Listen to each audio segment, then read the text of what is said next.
Hello दोस्तों, नमस्कार। स्वागत है आप सबका आपके अपने YouTube channel study with Sachin में। दोस्तों, आज की जो हमारी वीडियो है इसमें हम लोग करंट अफेयर देखेंगे 18 से 22 जून का। दोस्तों, जैसा कि आप सबको पता है कि यूपी ट्रिपल एससी पैट का एग्जाम होगा आगे चल के, तो उसके लिए हमारा जो करंट अफेयर है वो बहुत ही ज़्यादा इंपॉर्टेंट है। आपको मैं बता दूं कि यूपी ट्रिपल एससी पैट 2021 के एग्जाम में जो करंट अफेयर है वो 10 नंबर का आएगा।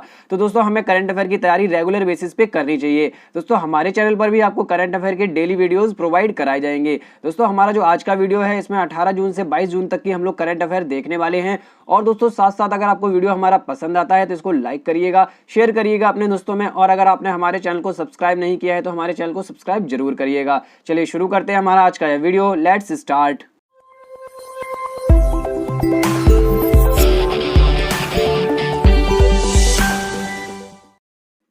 तो दोस्तों, हमारा आज का पहला प्रश्न है, प्रधानमंत्री नरेंद्र मोदी के अनुसार भारत का लक्ष्य वर्ष 2030 तक कितनी खराब भूमि को बहाल करना है।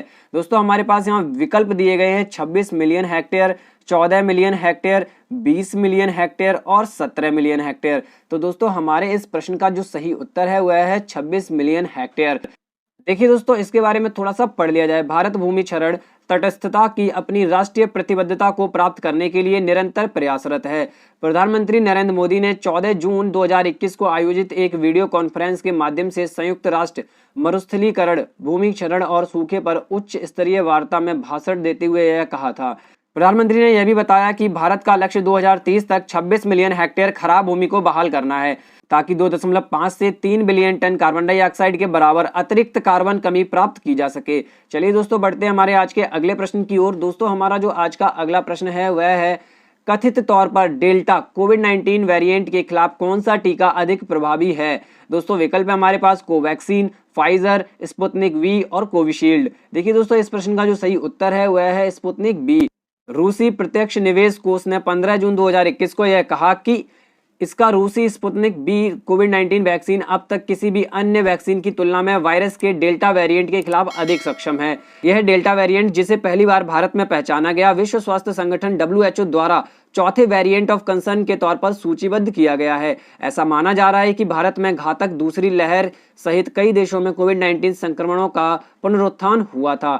चलिए दोस्तों, बढ़ते हैं हमारे अगले प्रश्न की ओर। दोस्तों, हमारा आज का तीसरा प्रश्न है, किस राज्य सरकार ने कोविड-19 की संभावित तीसरी लहर के लिए 5000 युवाओं को स्वास्थ्य सहायक के तौर पर प्रशिक्षित करने का निर्णय लिया है। विकल्प में दोस्तों हमारे पास उत्तर प्रदेश, केरल, दिल्ली और महाराष्ट्र। दोस्तों, हमारे इस प्रश्न का सही उत्तर है दिल्ली। देखिए दोस्तों, यहाँ पे लिखा हुआ है, दिल्ली सरकार ने 16 जून 2021 को यह घोषणा की कि कोरोना वायरस महामारी की तीसरी लहर की संभावना को देखते हुए दिल्ली में 5000 युवाओं को चिकित्सा और पैरामेडिकल स्टाफ के लिए स्वास्थ्य सहायक के तौर पर प्रशिक्षित किया जाएगा। कोविड-19 की दूसरी लहर के दौरान दिल्ली में कोरोना वायरस संक्रमण के नए मामलों के साथ ही इस महामारी से मृत्यु दर में काफी अधिक वृद्धि देखी गई थी। अब संभावित तीसरी लहर के दौरान मृत्यु दर को कम से कम रखने के साथ ही कोरोना वायरस के संक्रमित रोगियों की अच्छी तरह से देखभाल करना इन युवा प्रशिक्षित लोगों की जिम्मेदारी होगी।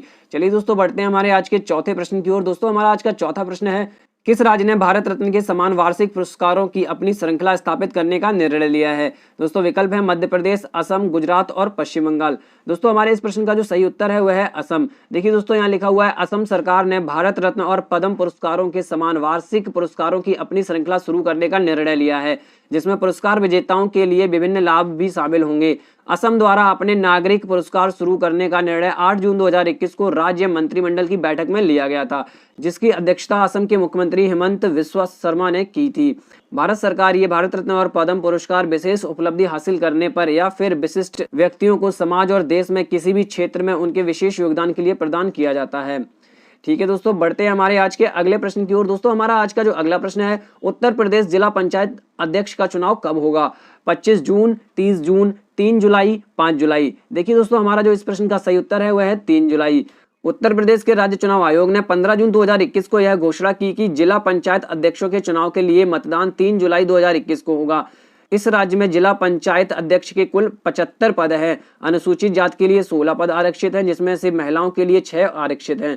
इसी तरह पिछड़ी जाति के लिए 20 पद आरक्षित हैं, जिनमें महिलाओं के लिए 7 पद रिजर्व हैं, यानी कि आरक्षित हैं। उत्तर प्रदेश में जिला पंचायत अध्यक्ष पद के लिए 27 पद अनारक्षित हैं। इन अध्यक्ष पदों के लिए कुल 3050 चुने हुए जिला पंचायत सदस्य अपने में से ही किसी एक को अध्यक्ष चुनेंगे। यह चुनाव अप्रत्यक्ष रूप से होता है, इसलिए राजनीतिक दलों में सियासी गतिविधियां जारी हैं। देखिए दोस्तों, हाल फिलहाल में ही उत्तर प्रदेश में ग्राम पंचायत के चुनाव हुए थे, जिसके मद्देनजर अब यहां पर जिला पंचायत अध्यक्ष का चुनाव किया जाएगा। चलिए दोस्तों, बढ़ते हैं हमारे आज के अगले प्रश्न की ओर। किस देश में ट्विटर ने अपनी सुरक्षित बंदरगाह प्रतिरक्षा खो दी है? देखिए दोस्तों, विकल्प है हमारे पास भारत, यूएस, यूके और ऑस्ट्रेलिया। दोस्तों यहाँ पे जो हमारा करेक्ट आंसर है वह है भारत। सोशल मीडिया की दिग्गज कंपनी ट्विटर ने भारत सरकार के नए आईटी नियमों के अनुसार वैधानिक अधिकारियों की नियुक्ति में विफलता के कारण भारत में अपनी सुरक्षित बंदरगाह यानी स्थल प्रतिरक्षा खो दी है। इसका मतलब यह है कि ट्विटर को अब आईटी अधिनियम की धारा 79 के तहत संरक्षित नहीं किया जाएगा और अब इसके शीर्ष अधिकारी अपने मंच पर सभी किस्म की सामग्रियों के लिए उत्तरदायी होंगे जो कि भड़काऊ माना जाता है या प्रकृति में गैरकानूनी माना जाता है। भारत में ट्विटर पिछले कई महीनों से अपनी विवादास्पद नीतियों और गतिविधियों के कारण भारत सरकार और जनता के बीच विवाद का मुद्दा बना हुआ है। चलिए दोस्तों, बढ़ते हैं हमारे आज के अगले प्रश्न की ओर, जो कि है दुनिया का पहला लकड़ी का उपग्रह किस देश से प्रक्षेपित किया जाएगा? विकल्प है दोस्तों यूएस, चीन, इजराइल और न्यूजीलैंड। इस प्रश्न का दोस्तों सही उत्तर है न्यूजीलैंड। यूरोपीय अंतरिक्ष एजेंसी ने वर्ष 2021 के अंत तक दुनिया के पहले लकड़ी के उपग्रह यानी वीजा वुडसैट को पृथ्वी की कक्षा में स्थापित करने की योजना बनाई है। इस उपग्रह को रॉकेट लैब इलेक्ट्रॉन रॉकेट पर न्यूजीलैंड में माहिया प्रायद्वीप लॉन्च कॉम्प्लेक्स से लॉन्च किया जाएगा। इस उपग्रह का मिशन अंतरिक्ष यान संरचनाओं में प्लाईवुड जैसी लकड़ी की सामग्री की प्रयोज्यता का परीक्षण करना होगा और इसे विस्तारित समयावधि के लिए अत्यधिक अंतरिक्ष स्थितियों जैसे गर्मी, ठंड, वैक्यूम और विकिरण में परखना होगा। देखिए दोस्तों, बहुत ही बढ़िया इनिशिएटिव है। लकड़ी का उपग्रह लॉन्च होगा तो हमारी बहुत सारी जो चीजें हैं वो भी यूज होता है उपग्रह बनाने में, तो वो बच जाएगा मटेरियल। ठीक है दोस्तों, यहाँ पर एक चीज आपको समझनी है कि ये क्वेश्चन इंपॉर्टेंट है, क्योंकि यहाँ पे जो भी उपग्रह वगैरह से रिलेटेड क्वेश्चन होते हैं वो बहुत ही ज्यादा इंपॉर्टेंट होते हैं। चलिए दोस्तों, बढ़ते हैं हमारे आज के अगले प्रश्न की ओर। Swiss brokerage USB security India द्वारा 17 जून 2021 को जारी की गई रिपोर्ट में जून 2021 की तिमाही में भारत की आर्थिक गतिविधियों में औसतन कितने फीसदी की गिरावट आई है? विकल्प है दोस्तों 18.3%, 12%, 15% और 16.5%। दोस्तों हमारे इस प्रश्न का जो सही उत्तर है वह है 12%। Swiss brokerage USB securities India ने 17 जून 2021 को यह सूचना दी कि भारत में कोविड-19 महामारी की दूसरी लहर के मद्देनजर अप्रैल 2021 और मई 2021 के दौरान लगाए गए लॉकडाउन की वजह से देश की अर्थव्यवस्था वित्त वर्ष 2021-22 की पहली तिमाही में औसतन 12% तक संकुचित हुई है। भारत की अर्थव्यवस्था ने वित्त वर्ष 2021 में 7.3% पर सबसे खराब संकुचन देखा गया है। स्विस ब्रोकरेज की अर्थशास्त्री तन्वी गुप्ता जैन ने यह कहा कि यूएसबी इंडिया गतिविधि संकेतकों के आंकड़ों से यह पता चलता है कि जून 2021 की तिमाही में आर्थिक गतिविधि में औसतन 12% का संकुचन हुआ है, जबकि जून 2020 की तिमाही में यह संकुचन 23.9% था। चलिए दोस्तों, बढ़ते हैं हमारे आज के अगले प्रश्न की ओर। अंतर्राष्ट्रीय योग दिवस यानी इंटरनेशनल योगा डे निम्न में से किस दिन मनाया जाता है? विकल्प है दोस्तों 21 जनवरी, 20 मार्च, 25 अप्रैल और 21 जून। तो दोस्तों हमारा जो यहाँ पे सही उत्तर है वह है 21 जून। देखिए दोस्तों, इसको पढ़ लिया जाए, दुनिया भर में 21 जून को अंतर्राष्ट्रीय योग दिवस मनाया जाता है। योग के अभ्यास से न सिर्फ शरीर रोग मुक्त रहता है बल्कि मन को भी शांति मिलती है। हमारी भारतीय संस्कृति का योग अभिन्न हिस्सा रहा है। योग से होने वाले फायदों के प्रति लोगों को जागरूक करने के लिए दुनिया भर में 21 जून को अंतर्राष्ट्रीय योग दिवस मनाया जाता है। योग दिवस दुनिया भर में पहली बार 21 जून 2015 को मनाया गया था। तब से हर साल उस दिन को योग दिवस के रूप में मनाया जाता है। देखिए दोस्तों, योग दिवस की शुरुआत प्रधानमंत्री नरेंद्र मोदी द्वारा 21 जून 2015 को की गई थी। इसकी घोषणा उससे पहले ही कर दी गई थी और दोस्तों यह पहला जो दिवस मनाया गया था वो 21 जून 2015 को मनाया गया था। चलिए दोस्तों, बढ़ते हैं हमारे आज के अगले प्रश्न की ओर। दोस्तों हमारा आज का अगला प्रश्न है, इब्राहिम रईसी निम्न में से किस देश के राष्ट्रपति चुने गए हैं? विकल्प है दोस्तों हमारे पास ईरान, इराक, इजराइल और कुवैत। दोस्तों हमारे इस प्रश्न का जो सही उत्तर है वह है ईरान। ईरान के कट्टरपंथी नेता इब्राहिम रईसी ने राष्ट्रपति चुनाव में जीत हासिल की है। इब्राहिम रईसी का जन्म साल 1960 में ईरान के दूसरे सबसे बड़े शहर मशहद में हुआ था। इसी शहर में शिया मुसलमानों के लिए सबसे पवित्र मानी जाने वाली मस्जिद भी है। ईरान के गृह मंत्रालय ने शनिवार को बताया कि रईसी को चुनाव में करीब 62% मत मिले। मतदान का प्रतिशत महज 48.8 दर्ज किया गया, जो देश के इतिहास में अब तक का सबसे कम मत प्रतिशत है। चलिए दोस्तों, बढ़ते हैं हमारे आज के 11वें प्रश्न की ओर। बीसीसीआई ने ओलंपिक में खिलाड़ियों की तैयारियों के लिए कितने करोड़ रुपए दान देने की घोषणा की है? विकल्प है दोस्तों 15 करोड़, 10 करोड़, 20 करोड़ या फिर 14 करोड़। दोस्तों हमारे इस प्रश्न का सही उत्तर है 10 करोड़ रुपए। भारतीय क्रिकेट बोर्ड यानी बीसीसीआई ने घोषणा की है कि वह भारतीय ओलंपिक संघ और खेल मंत्रालय के अनुरोध पर ओलंपिक जाने वाले भारतीय दल की मदद के लिए 10 करोड़ रुपए देगा। बीसीसीआई की आपात शीर्ष परिषद बैठक के दौरान इस संबंध में फैसला लिया गया, जिसमें बोर्ड अध्यक्ष सौरभ गांगुली और सचिव जय शाह ने हिस्सा लिया। टोक्यो ओलंपिक खेल 23 जुलाई से शुरू होंगे। बीसीसीआई के बयान के अनुसार बीसीसीआई ने भारतीय खिलाड़ियों की हर तरह से मदद करने का फैसला किया है। देखिए दोस्तों, इस क्वेश्चन में एक और मोस्ट इंपॉर्टेंट क्वेश्चन निकल के आता है कि इस बार जो ओलंपिक हो रहे हैं वो कहाँ हो रहे हैं? टोक्यो में हो रहे हैं और 23 जुलाई से शुरू होंगे। चलिए दोस्तों, बढ़ते हैं हमारे आज के अगले प्रश्न की ओर। संयुक्त राष्ट्र यानी यूएन के महासचिव पद पर निम्न में से किसे दोबारा से सर्वसम्मति से चुना गया है? ऑप्शन है दोस्तों हमारे पास Ban Ki moon, doctor Mike Ryan, Antonio Guterres, इग्नर एंडरसन। दोस्तों हमारा जो यहाँ पे करेक्ट आंसर है वह है एंटोनियो गुटेरेस। संयुक्त राष्ट्र महासभा ने 18 जून 2021 को पुर्तगाल के पूर्व प्रधानमंत्री रहे एंटोनियो गुटेरेस को फिर से महासचिव नियुक्त किया है। उनका दूसरा कार्यकाल 1 जनवरी 2022 से शुरू होगा। इससे पहले शक्तिशाली संयुक्त राष्ट्र सुरक्षा परिषद ने 193 सदस्यीय संस्था के लिए एंटोनियो गुटेरेस के फिर से निर्वाचन की सर्वसम्मति से सिफारिश की थी। बता दें कि यूएनएससी में अमेरिका, रूस, चीन, फ्रांस और ब्रिटेन शामिल हैं।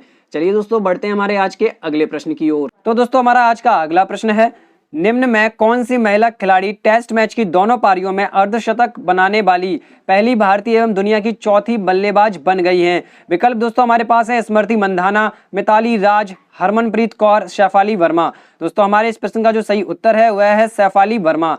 देखिए दोस्तों, इस उत्तर के बारे में थोड़ा सा यहाँ पे पढ़ लिया जाए।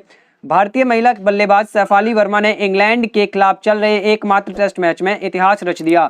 शेफाली वर्मा एक तरफ जहां डेब्यू टेस्ट मैच में सबसे ज्यादा रन बनाने वाली भारतीय बल्लेबाज बन गई हैं, तो वहीं दूसरी ओर डेब्यू टेस्ट मैच की दोनों पारियों में अर्धशतकीय पारी खेलने वाली पहली महिला क्रिकेटर बन गई हैं। वहीं डेब्यू टेस्ट मैच में लगातार 2 पारियों में अर्धशतक जमाने वाली सबसे युवा बल्लेबाज भी बनकर उन्होंने कमाल दिखाया है। चलिए दोस्तों, बढ़ते हैं हमारे आज के अगले प्रश्न की ओर।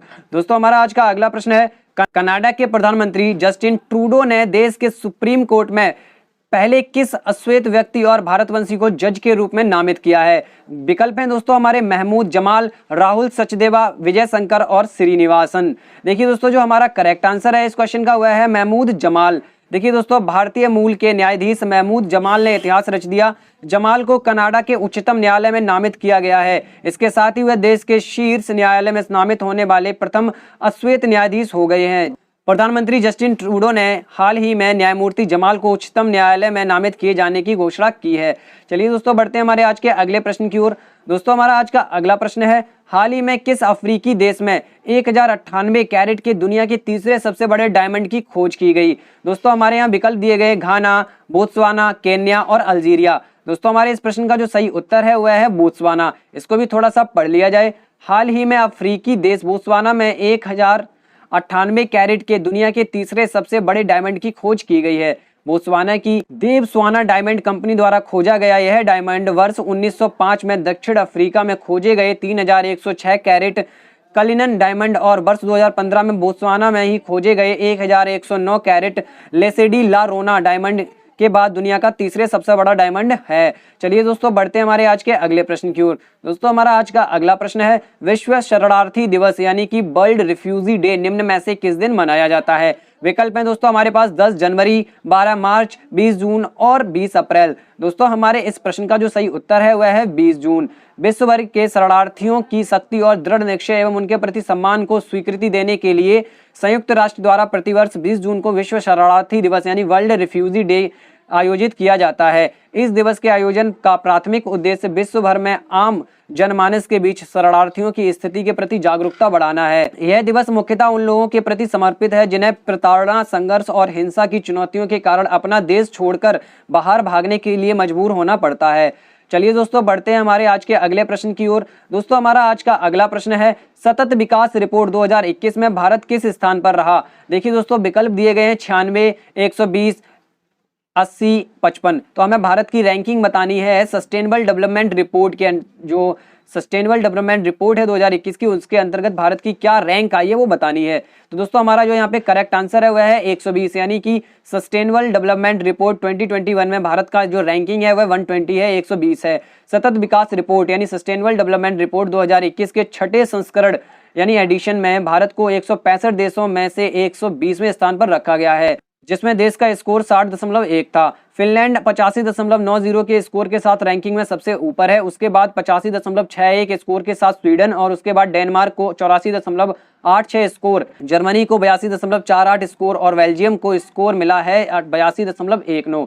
ठीक है दोस्तों, बढ़ते हैं हमारे आज के अगले प्रश्न की ओर। दोस्तों हमारा आज का अगला प्रश्न है, भारत और किस देश ने पर्यावरण के विभिन्न क्षेत्रों में सहयोग के लिए समझौता ज्ञापन पर हस्ताक्षर किए हैं? विकल्प हैं दोस्तों हमारे पास नेपाल, श्रीलंका, म्यांमार और भूटान। देखिए दोस्तों, इस प्रश्न का जो सही उत्तर है वह है भूटान। देखिए दोस्तों, सबसे पहले तो भूटान की जो राजधानी है वह थिम्पू है। तो दोस्तों यहाँ पे थोड़ा सा इस उत्तर के बारे में पढ़ लिया जाए। भारत और भूटान ने 18 जून 2021 को पर्यावरण के विभिन्न क्षेत्रों में दोनों देशों के बीच सहयोग विकसित करने के लिए एक समझौता ज्ञापन पर हस्ताक्षर किए हैं। इस समझौते पर भारत की ओर से पर्यावरण, वन और जलवायु परिवर्तन मंत्री प्रकाश जावड़ेकर द्वारा और भूटानी पक्ष की ओर से राष्ट्रीय पर्यावरण आयोग के अध्यक्ष ल्योम्पो डॉक्टर टांडी दोरजी द्वारा हस्ताक्षर किए गए हैं। चलिए दोस्तों, बढ़ते हैं हमारे आज के 19वीं प्रश्न की ओर। 19वां प्रश्न हमारा है, हाल ही में किस देश ने हवाई लेजर गन का परीक्षण सफलतापूर्वक पूरा कर लिया है? दोस्तों विकल्प है यहाँ पर जर्मनी, इजराइल, भारत और स्वीडन। देखिए दोस्तों, यहाँ जो हमारा करेक्ट आंसर है वह है इजराइल। दोस्तों इजरायली सेना ने 21 जून 2021 को घोषणा की कि उसने एक हवाई उच्च शक्ति वाले लेजर का सफलतापूर्वक परीक्षण कर लिया है, जो ड्रोन को हवा में मार सकता है। इजराइल की सेना ने रक्षा क्षेत्र में एक बड़ा कारनामा कर दिखाया है। इजराइल ने एयरबॉर्न लेजर गन की मदद से कई बार टेस्ट में ड्रोन विमानों को मार गिराया। इजराइल ने इस शानदार उपलब्धि को मील का पत्थर करार दिया है। यह घातक इजरायली सिस्टम किसी भी उड़ती हुई वस्तु जैसे ड्रोन, मोर्टार, रॉकेट, मिसाइल को हवा में ही मारने में सक्षम है। चलिए दोस्तों, बढ़ते हैं हमारे आज के 20वें प्रश्न की ओर। दोस्तों हमारा आज का 20वां प्रश्न है, संयुक्त राष्ट्र की तरफ से जारी ताजा रिपोर्ट के अनुसार 2020 में भारत दुनिया में सबसे ज्यादा एफडीआई हासिल करने वाला कौन सा देश बन गया है? दोस्तों विकल्प दिए गए हैं, पहला, तीसरा, पांचवा और चौथा। दोस्तों हमारे इस प्रश्न का सही उत्तर है पांचवा। देखिए दोस्तों, जो फॉरेन डेवलपमेंट इन्वेस्टमेंट होती है उसमें एफडीआई में भारत का जो एफडीआई हासिल करने में स्थान है वह पांचवा है। इसको थोड़ा सा पढ़ लिया जाए दोस्तों, महामारी के बीच भारत 2020 में सबसे ज्यादा एफडीआई पाने का दुनिया का पांचवा देश बन गया है। संयुक्त राष्ट्र की 21 जून को जारी रिपोर्ट के मुताबिक पिछले साल देश में 64 अरब डॉलर का एफडीआई आया। जून 2019 में 51 अरब डॉलर से 27% ज्यादा। रिपोर्ट के अनुसार महामारी की वजह से वैश्विक स्तर पर डिजिटल बुनियादी ढांचे एवं सेवाओं की मांग में तेजी आई। इससे आईसीटी उद्योग के लिए ग्रीनफील्ड एफडीआई और परियोजना घोषणाओं का मूल्यांकन 22% से ज्यादा बढ़कर 81 अरब डॉलर हो गया है। चलिए दोस्तों, बढ़ते हैं हमारे आज के 21वें प्रश्न की ओर। दोस्तों हमारा आज का 21वां प्रश्न है, हाल ही में केंद्र सरकार ने किन दो सरकारी बैंकों में 51% हिस्सेदारी बेचने की घोषणा की है? देखिए दोस्तों, जो विकल्प दिए गए हैं, सेंट्रल बैंक ऑफ इंडिया और इंडियन ओवरसीज बैंक, देना बैंक और यूको बैंक। अगला विकल्प है दोस्तों पंजाब नेशनल बैंक और एक्सिस बैंक, और चौथा विकल्प है इनमें से कोई नहीं। तो दोस्तों हमारे इस प्रश्न का जो सही उत्तर है सेंट्रल बैंक ऑफ इंडिया और इंडियन ओवरसीज बैंक। देखिए दोस्तों, इसके बारे में थोड़ा सा लिखा हुआ है, यहाँ पे पढ़ लेते हैं। ये पहली लाइन तो हमारा जो आंसर है वह लिखा हुआ है। उसके बाद देखिए दोस्तों, केंद्र सरकार ने प्राइवेटाइजेशन के लिए सेंट्रल बैंक ऑफ इंडिया और इंडियन ओवरसीज बैंक का चयन किया। केंद्र सरकार इन दोनों सरकारी बैंकों के अपने हिस्से का विनिवेश करेगी। पहले चरण में 51% हिस्सेदारी बेचने की योजना है। प्राइवेट होने वाले दोनों bank central bank of India और इंडियन ओवरसीज बैंक की शेयर मार्केट में मार्केट वैल्यू इनके शेयर प्राइस से मुताबिक 44,000 करोड़ रुपए है, जिसमें इंडियन ओवरसीज बैंक का मार्केट कैप 31,641 करोड़ रुपए है। चलिए दोस्तों, बढ़ते हैं हमारे आज के 22वें प्रश्न की ओर। दोस्तों हमारा आज का 22वां प्रश्न है, विश्व संगीत दिवस यानी वर्ल्ड म्यूजिक डे निम्न में से किस दिन मनाया जाता है? विकल्प है हमारे पास 10 जनवरी, 12 मार्च, 28 अगस्त और 21 जून। दोस्तों देखिए, ये जो विश्व संगीत दिवस है ये उसी दिन मनाया जाता है जिस दिन हम लोग योगा डे सेलिब्रेट करते हैं। तो 21 जून हमारा करेक्ट आंसर है। दोस्तों इसको भी पढ़ लिया जाए, प्रत्येक वर्ष 21 जून को विश्व संगीत दिवस आयोजित किया जाता है। इस दिवस के आयोजन का मुख्य उद्देश्य संगीत के माध्यम से शांति और सद्भावना को बढ़ावा देना है। इस दिवस के आयोजन की कल्पना सर्वप्रथम 1981 में फ्रांस के तत्कालीन संस्कृति मंत्री द्वारा की गई थी। चलिए दोस्तों, बढ़ते हैं हमारे आज के 23वें प्रश्न की ओर। दोस्तों हमारा आज का 23वां प्रश्न है, भारत और किस देश ने हाल ही में हाइड्रोजन टास्क फोर्स लॉन्च किया है? दोस्तों विकल्प दिए गए अमेरिका, नेपाल, जापान और चीन। दोस्तों हमारे इस प्रश्न का जो सही उत्तर है वह है अमेरिका। देखिए दोस्तों, इसको पढ़ लिया जाए, अमेरिका यानी US India strategic partnership forum के अनुसार भारत और अमेरिका ने स्ट्रेटेजिक क्लीन एनर्जी पार्टनरशिप के तहत एक हाइड्रोजन टास्क फोर्स शुरू किया है, जो भारत के ऊर्जा सुरक्षा प्रयासों को बढ़ावा देगा। यह कार्यबल अमेरिका के ऊर्जा विभाग, केंद्रीय नवीन और नवीकरणीय ऊर्जा मंत्रालय और USISPF द्वारा लॉन्च किया गया था। यह कार्यबल डिकार्बोनाइजिंग उच्च प्रदूषणकारी औद्योगिक क्षेत्रों को और एक हरित और स्वच्छ ग्रह को प्राप्त करने के लक्ष्यों तक पहुंचने में मदद करेगा। चलिए दोस्तों बढ़ते हैं हमारे आज के अगले प्रश्न की ओर। दोस्तों हमारा आज का अगला प्रश्न है, प्रधानमंत्री नरेंद्र मोदी ने अंतर्राष्ट्रीय योग दिवस के अवसर पर किस ऐप को लॉन्च किया? विकल्प दिए गए हैं दोस्तों, joint yoga, M yoga, health yoga या इनमें से कोई नहीं। दोस्तों हमारा जो करेक्ट आंसर है वह है M yoga. M yoga app को लॉन्च किया गया है प्रधानमंत्री नरेंद्र मोदी के द्वारा। इसको भी थोड़ा सा पढ़ लिया जाए। प्रधानमंत्री नरेंद्र मोदी ने अंतर्राष्ट्रीय योग दिवस के मौके पर एम योगा ऐप लॉन्च किया। इस ऐप में कॉमन योगा प्रोटोकॉल के आधार पर योग प्रशिक्षण के कई वीडियो दुनिया की अलग अलग भाषाओं में उपलब्ध होंगे। भारत ने इस ऐप को विश्व स्वास्थ्य संगठन के साथ मिलकर तैयार किया है। अंतर्राष्ट्रीय योग दिवस पर पीएम मोदी ने ऐप को लेकर कहा कि यह आधुनिक तकनीकी और प्राचीन विज्ञान के फ्यूजन का एक बेहतरीन उदाहरण है। चलिए दोस्तों बढ़ते हैं हमारे आज के 25वें प्रश्न की ओर। दोस्तों हमारा आज का 25वां प्रश्न है, centre for science and environment द्वारा जारी ईज ऑफ लिविंग इंडेक्स 2020 में किस शहर को भारत के सबसे रहने योग्य शहर के रूप में नामित किया गया है? दोस्तों विकल्प है हमारे दिल्ली, पटना, बेंगलुरु और लखनऊ। दोस्तों हमारा इस प्रश्न का सही उत्तर है बेंगलुरु। देखिए दोस्तों, CSE यानी कि centre for science and environment द्वारा जारी ईज ऑफ लिविंग इंडेक्स 2020 में बेंगलुरु को भारत के सबसे रहने योग्य शहर के रूप में नामित किया गया है। ईज ऑफ लिविंग इंडेक्स 2020 भारत के पर्यावरण राज्य 2021 नामक रिपोर्ट का हिस्सा है। बेंगलुरु के बाद चेन्नई, शिमला, भुवनेश्वर और मुंबई क्रमशः शीर्ष 5 सर्वश्रेष्ठ शहरों के रूप में हैं। चलिए दोस्तों बढ़ते हैं हमारे 26वें प्रश्न की ओर। दोस्तों हमारा 26वां प्रश्न है, हाल ही में किस राज्य सरकार ने 1 वर्षीय पाठ्यक्रम योग विज्ञान को शुरू करने की घोषणा की है? दोस्तों विकल्प है हमारे पास बिहार, झारखंड, पंजाब और दिल्ली। दोस्तों हमारे इस प्रश्न का सही उत्तर है दिल्ली। इसको भी थोड़ा सा पढ़ लिया जाए। दोस्तों अंतर्राष्ट्रीय योग दिवस पर दिल्ली में गली मोहल्लों तक योग को पहुंचाने के विजन के साथ ध्यान और योग विज्ञान केंद्र की शुरुआत की गई। इन केंद्र पर योग सिखाने वाले इंस्ट्रक्टर को ट्रेनिंग दी जा रही है, जो बाद में सार्वजनिक जगहों, पार्कों, RWA में लोगों के बीच जाकर उन्हें योग की ट्रेनिंग देंगे। दिल्ली सरकार ने घर घर तक योग को पहुंचाने के लिए इस साल के बजट में 25 करोड़ की राशि का प्रावधान रखा था। उसी के तहत अब एक साथ 21 सेंटर खोले जा रहे हैं, जिसमें अभी तक 450 छात्र छात्राएं खुद को रजिस्टर भी करवा चुके हैं।